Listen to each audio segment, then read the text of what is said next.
My name is Serena Vale, the woman who was thrown out of a hotel into the snow in the middle of the night by her own husband after 3 years of fertility treatments because he believed I had betrayed him. But 5 years later, I came back holding 20% of Blackwell hotels with 2 children who look exactly like him, and I laid a 99.9% DNA test result on the table. They're your children, Damien. Before I share my story, tell me where you're watching from in the comments, and hit the like and subscribe buttons if you've ever fought to protect your family.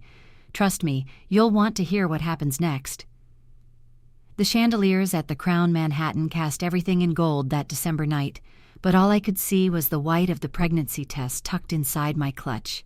3 years of trying, 3 years of monthly disappointments, and finally, I had news that would change everything. My hands trembled as I smoothed down my emerald gown, the one Damien had chosen specially for tonight's winter gala. I found my husband holding court near the grand staircase, his dark eyes commanding attention as always. At 34, Damien Blackwell owned luxury hotels across 2 continents, and tonight, New York's elite had gathered to celebrate his latest acquisition. Snow fell softly against the floor-to-ceiling windows behind him, creating a perfect backdrop for what should have been our perfect moment. "Damien," I whispered, touching his elbow, "can we talk, just for a minute?" He glanced at me with that practiced smile he reserved for business associates. "Serena, darling, can it wait? The Morgans just arrived. It's important." My voice caught, betraying my excitement. "Please." Something in my expression must have reached him because his eyes sharpened. He excused himself smoothly and led me toward the VIP lounge, his hand at the small of my back, a gesture that once made me feel protected, but now felt like steering. The lounge door clicked shut, muffling the party's symphony of laughter and clinking glasses. I reached into my clutch, my heart hammering. This was it. After all the specialists, all the treatments, all the nights I'd cried into my pillow while he worked late, I'm pregnant, Damien. The words hung between us like suspended snowflakes. I held out the test, waiting for his face to transform with joy. Instead, I watched it turn to stone. He didn't take the test, didn't even look at it. His voice, when it came, was winter itself. "That's impossible." "What?" The test slipped from my fingers, clattering on the marble floor. "Damien, I don't understand. I'm sterile, Serena." Each word was a shard of ice. "Have been since I was 20. Childhood illness." "So I'll ask you once, and I want the truth. Whose baby is it?" The room tilted. I gripped the back of a leather chair, my knees suddenly water. "That's not... You never told me. Damien, you're the only man I've..." "Don't." He held up a hand, his wedding ring catching the light, the ring I'd placed there with such hope. "Just don't." "You're lying." The words escaped before I could stop them. "You have to be lying. Why would you..." But he was already moving toward the door. I stumbled after him, my heels catching on the plush carpet. "Damien, wait. Let's talk about this. Get another test. See a doctor." He paused at the door, not turning. "We're done, Serena. I'll make the announcement tonight." "Announcement?" My voice cracked. "You can't mean..." The door opened, and Ivy Cross stood there, his stunning assistant who'd always looked at me like I was temporary. Her red dress matched her lipstick, both the color of fresh blood against snow. "Is everything all right, Mr. Blackwell?" she purred, her eyes sliding to me with barely concealed triumph. "Perfect timing, Ivy." Damien's tone was business smooth again. "Please escort my wife, former wife, to the service exit, quietly." "Damien." But he was already striding back toward the party, leaving me with Ivy's satisfied smile. "This way, Mrs. Blackwell," she said, emphasizing the title like it was already past tense. "Let's not make a scene."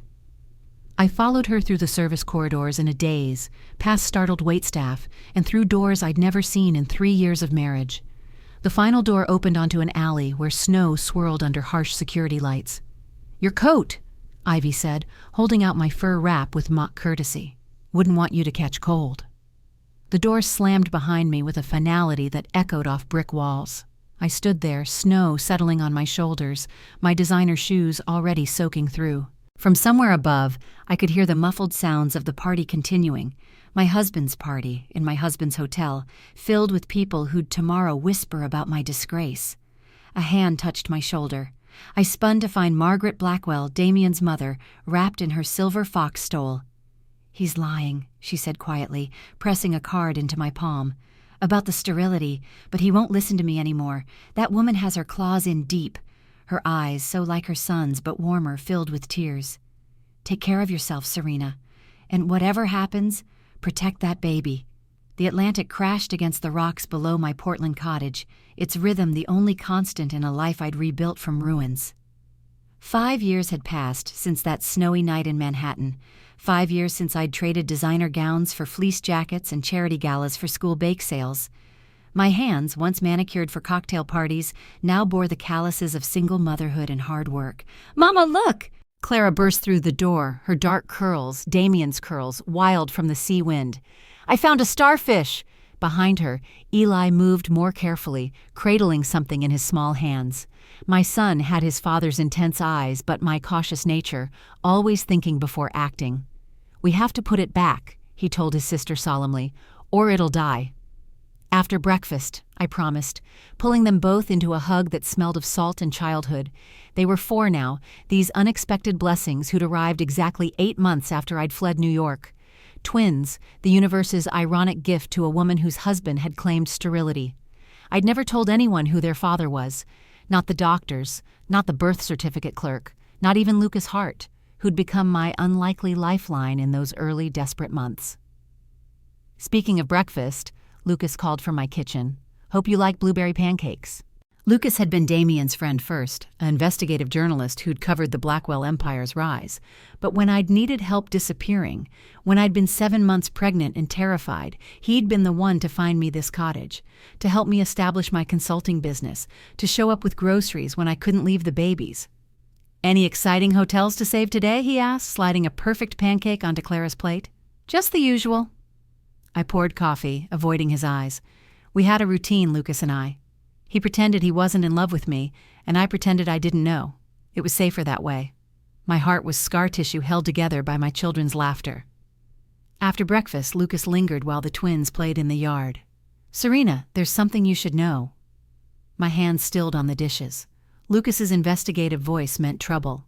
"Damien's in trouble, big trouble. Those Caribbean expansions, they're hemorrhaging money. Word is he's looking at bankruptcy unless he can find a buyer for the whole chain." I kept washing, letting the hot water scald my hands. "That's not my problem anymore." "Maybe not." Lucas pulled out his tablet, showing me a photo that made my breath catch. Damien, older now, stress etched in lines around his eyes, signing papers across from, "That's Ivy Cross. She's CEO of Cross Hospitality now. They're in talks for her to buy him out." "Good for her." But my voice sounded hollow even to me. "There's more." Lucas swiped to another document. "Remember that investment fund you had me set up? Through all those shell companies?" I'd spent 2 years secretly buying Blackwell Hotel stock through a maze of Maine-based investment vehicles, using every penny from my consulting work. Call it revenge, call it insurance, call it a mother's instinct to protect her children's heritage. What about it? "You own 19.7% of Blackwell Hotels." He grinned. "1 more percentage point, and you'd have enough to demand a board seat." I dried my hands slowly, watching my children through the window. Eli was showing Clara how to return the starfish gently to a tide pool, his thin shoulders set with determination. "Find me that last percentage point," I heard myself say. Lucas's eyebrows shot up. "Serena, he's their father, Lucas." The words I'd never spoken aloud fell between us like stones. Whether he believes it or not, those are his children playing in my yard, and I won't let Ivy Cross steal their birthright.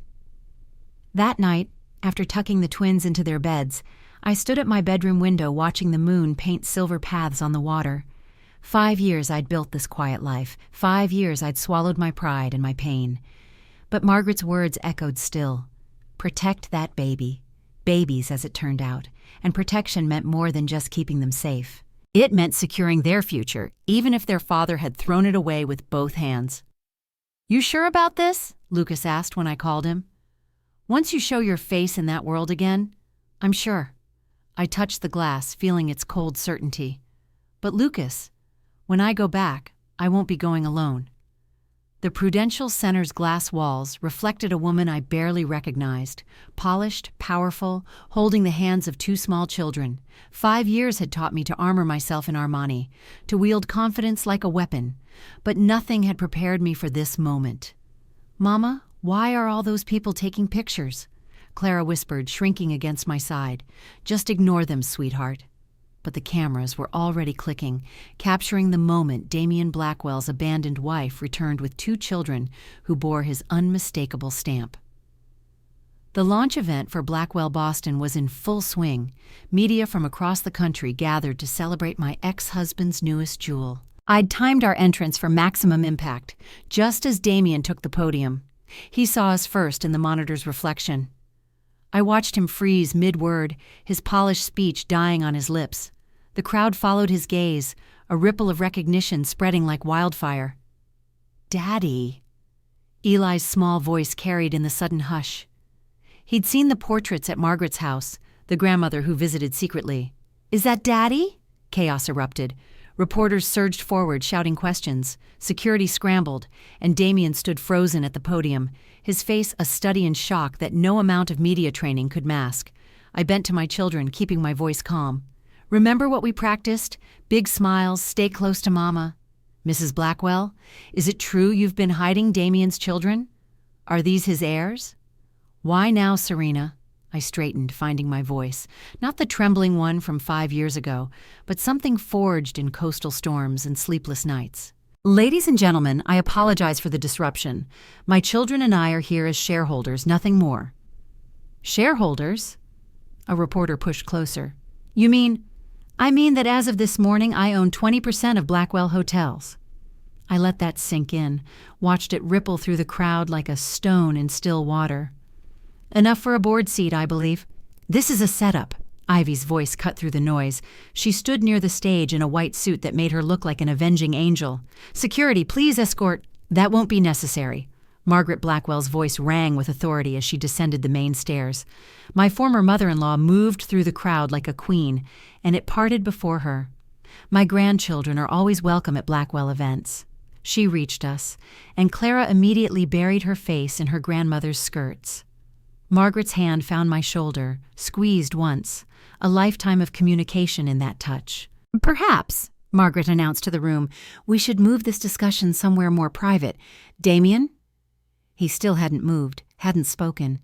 His eyes were locked on Eli, on the boy who stood straight-backed despite the chaos, meeting his father's gaze with that same intense focus.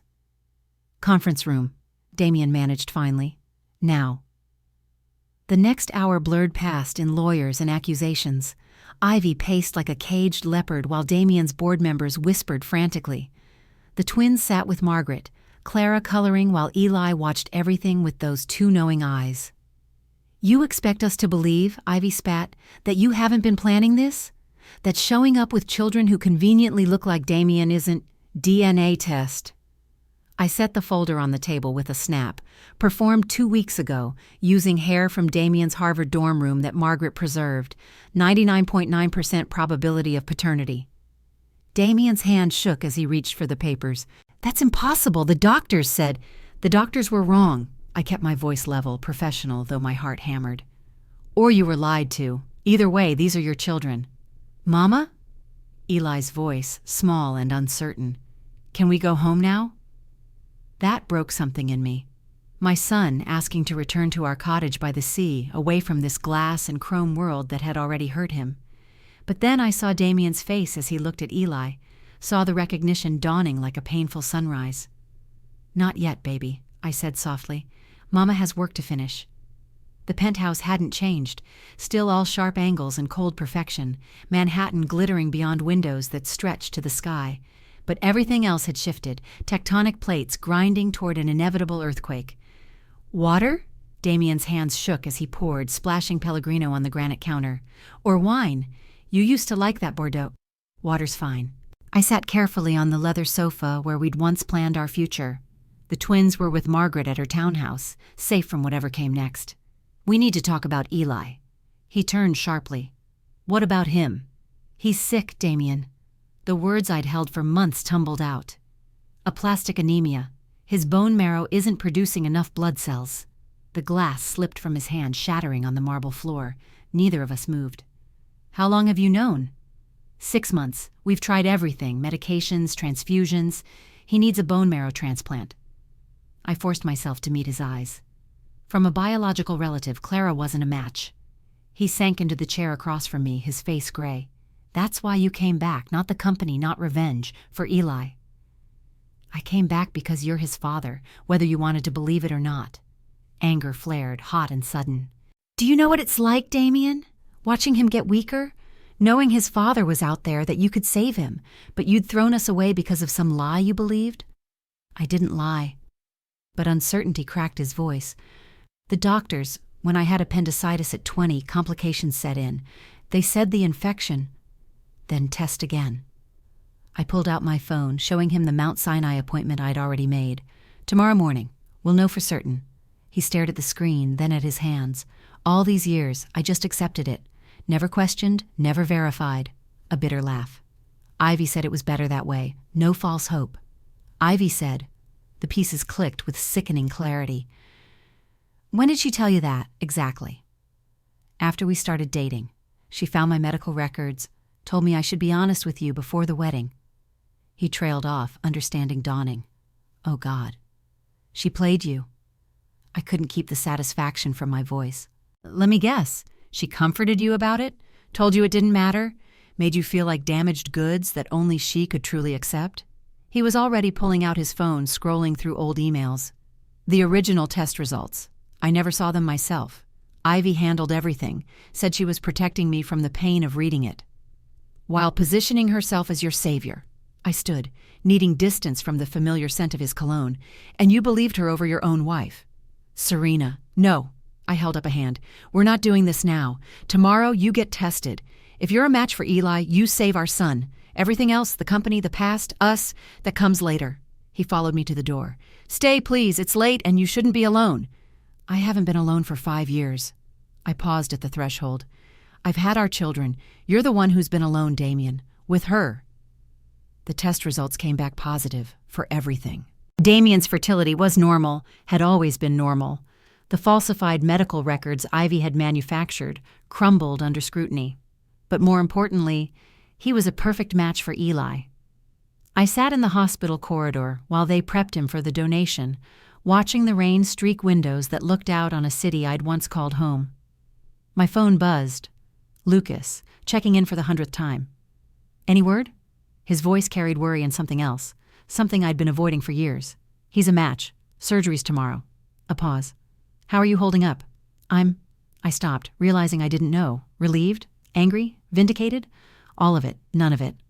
I'm a mother watching her ex-husband save her son. "There's no playbook for this, Lucas.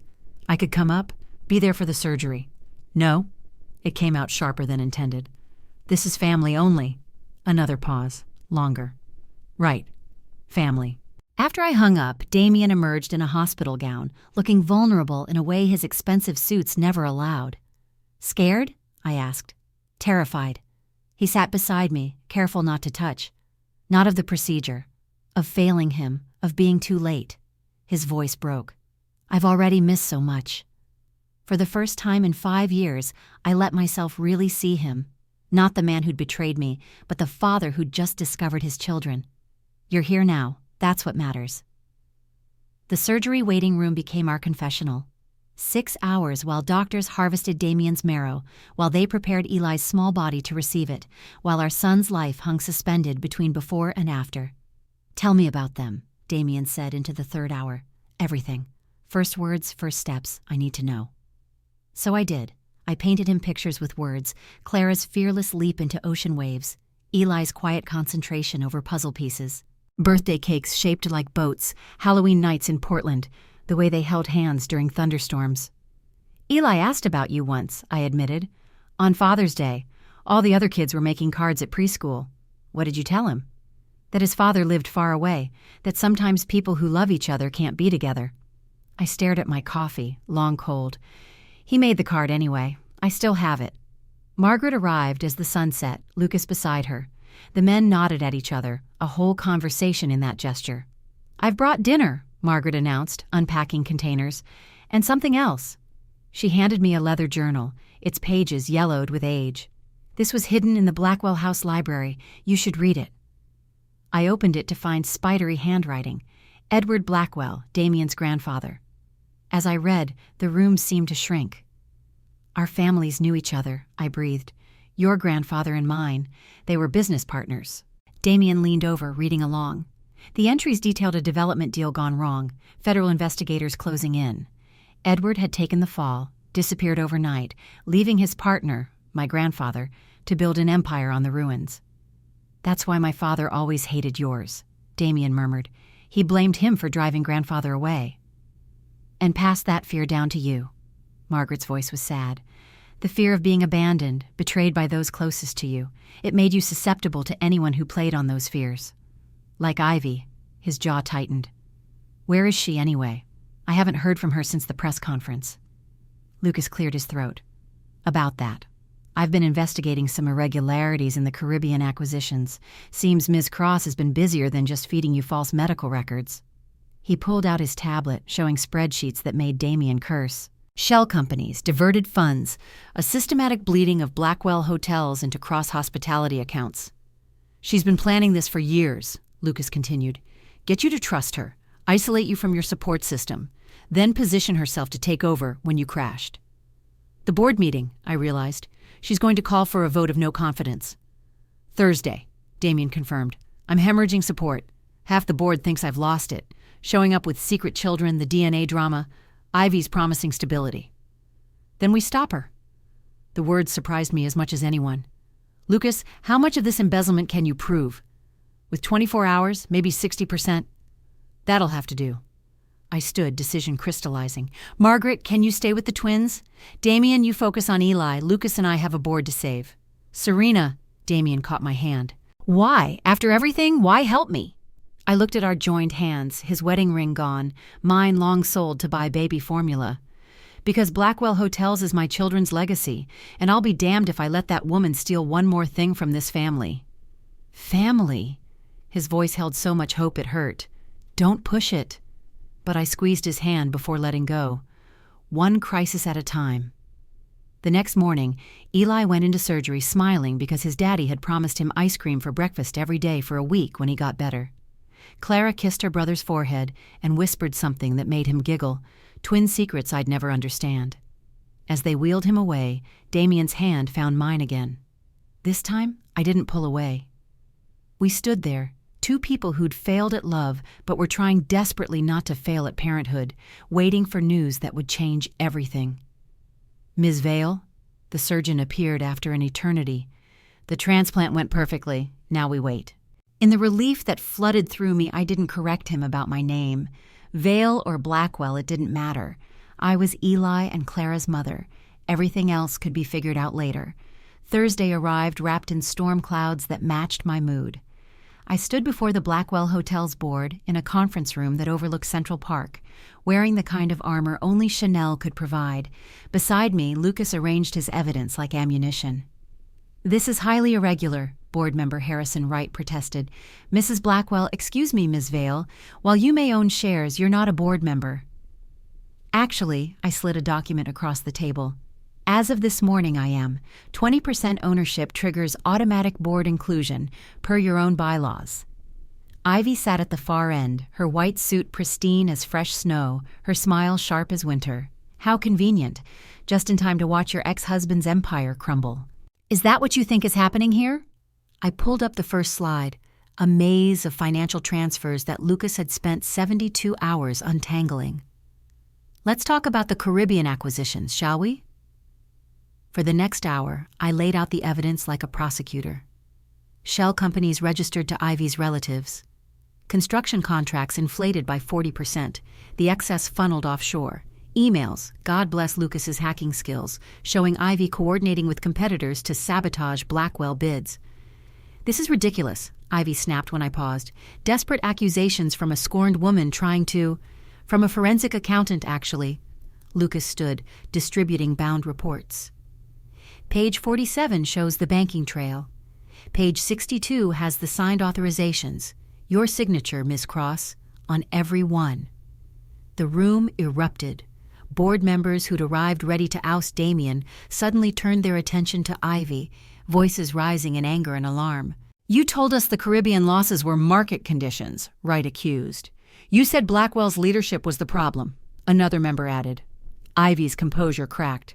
"You sanctimonious fools! Do you know what I've sacrificed for this company? Years of my life playing second to her," she pointed at me, "and then nursemaid to his paranoia. You deserved prison." Damien's voice cut through the chaos. He stood in the doorway, pale from the marrow donation but steady on his feet. "And you'll get it." Security officers flanked him, real police, I realized, not hotel staff. They moved toward Ivy with practiced efficiency. "Wait," she said, scrambling back. "Damien, please. Everything I did was for us, for the future we planned." "We had no future." His voice could have frozen flame. "You made sure of that 5 years ago when you forged those medical records, when you let me throw away my family for a lie." As they led her out, she turned to me with pure venom. "This isn't over." "Yes," I said quietly, "it is."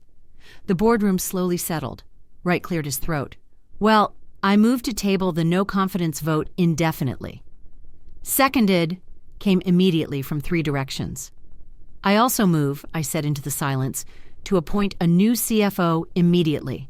Someone with experience in recovering distressed assets." I glanced at Damien. "I know someone qualified." His eyes widened slightly. "Serena. Blackwell Hotels needs leadership that understands both luxury and survival. I've spent 5 years advising struggling resorts in Maine. I know how to cut costs without cutting quality." I addressed the board, not him. "Give me 6 months.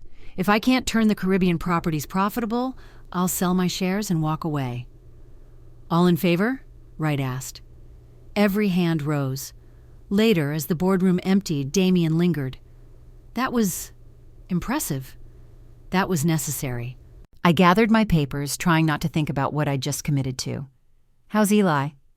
"Asking for ice cream and his mother?" He paused. "In that order." A smile tugged at my lips before I could stop it. "Sounds about right." "Serena." He moved closer, and I caught that familiar scent, cedar and confidence, though the latter was shaken now. "What you did today. What you're doing for the company." "I'm doing it for them." I stepped back, needing distance. "Clara and Eli deserve their birthright intact. This isn't about us." "Isn't it?" His voice dropped. "Not even a little?"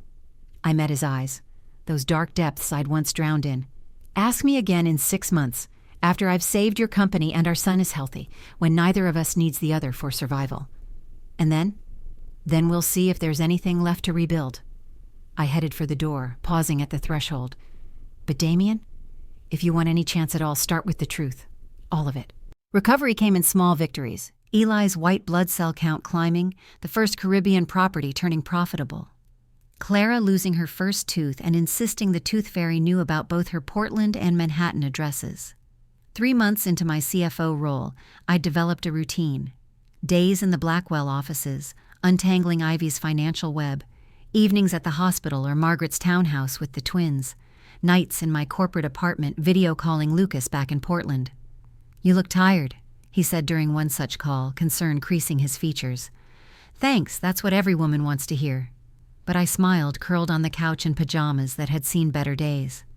"I mean it. When's the last time you took a break?"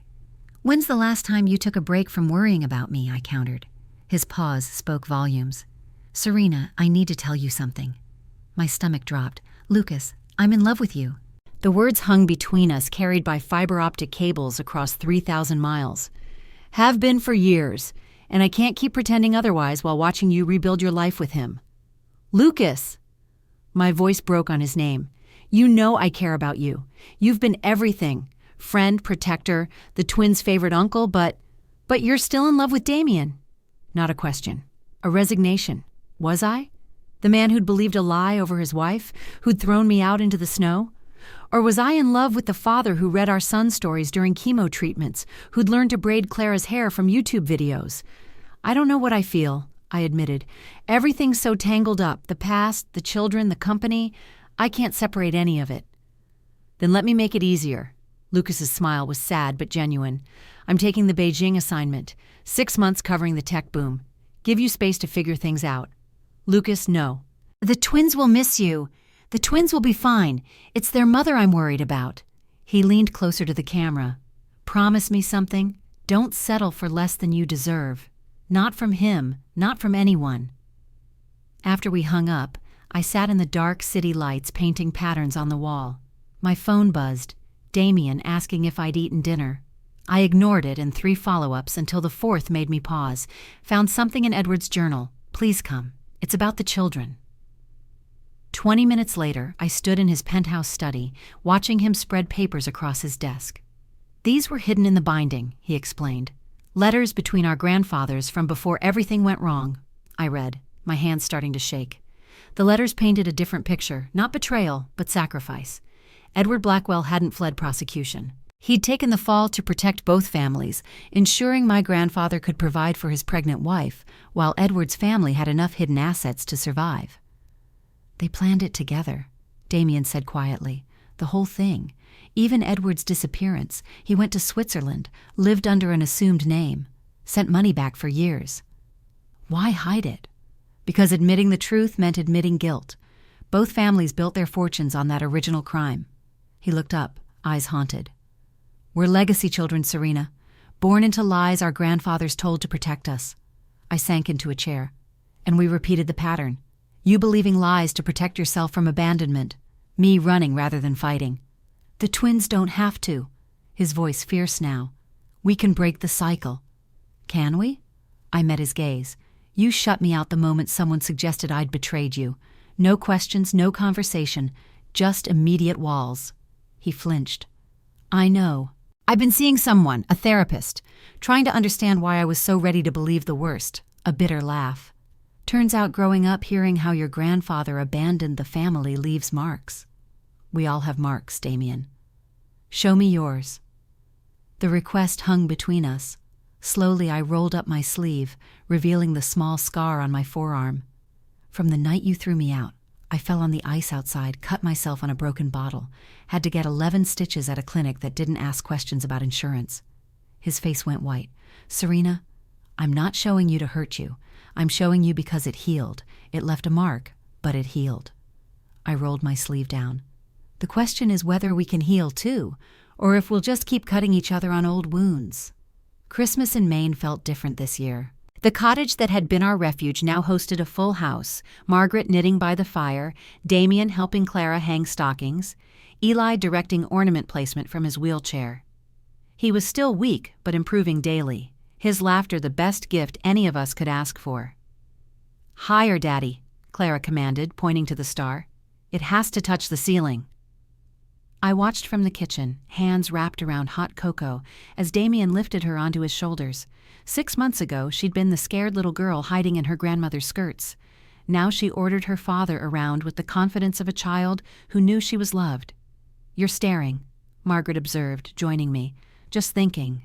"About?" "About second chances. About forgiveness. About the fact that Damien had spent every weekend for 3 months driving to Portland, earning his place in our children's lives moment by moment." "Mama," Eli called. "Come see, I made you something." I found him at the table with construction paper and glue, his latest masterpiece ready for presentation. A wonky paper heart with 5 stick figures, our strange rebuilding family. "It's beautiful, baby." "It's for the fridge," he announced, "so everyone knows we belong together." Damien caught my eye over our son's head. We'd been dancing around it for weeks. The question of what came next. The divorce papers sat unsigned in my desk drawer. The Blackwell Hotel's recovery was ahead of schedule. Even Lucas, calling from Beijing, had sounded genuinely happy in our last conversation. "I have something too," Damien said quietly after the twins were in bed. He pulled out a small wrapped box. I'm not asking for anything. I just saw it and thought." Inside lay a compass on a delicate chain, antique silver, the kind passed down through generations. "So you can always find your way home," he said, "wherever that is." "Damien, I know I destroyed us. I know I can't undo that night, the things I said, the years you were alone," his voice rough with emotion. "But I also know I've never stopped loving you. Even when I thought you betrayed me, even when Ivy was poisoning every thought, underneath it all, it was always you." I turned the compass over, finding an inscription, "True North." "The twins need stability," I said carefully. "I know. I won't uproot them from Portland. That cottage is their home. I know that too.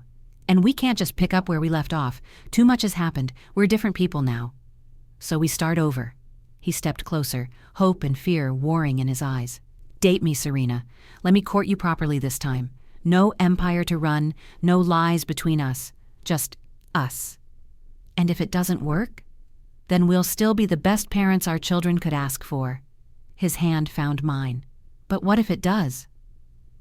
The next morning brought snow and a registered letter that changed everything. The return address made my blood run cold, a law firm in Switzerland.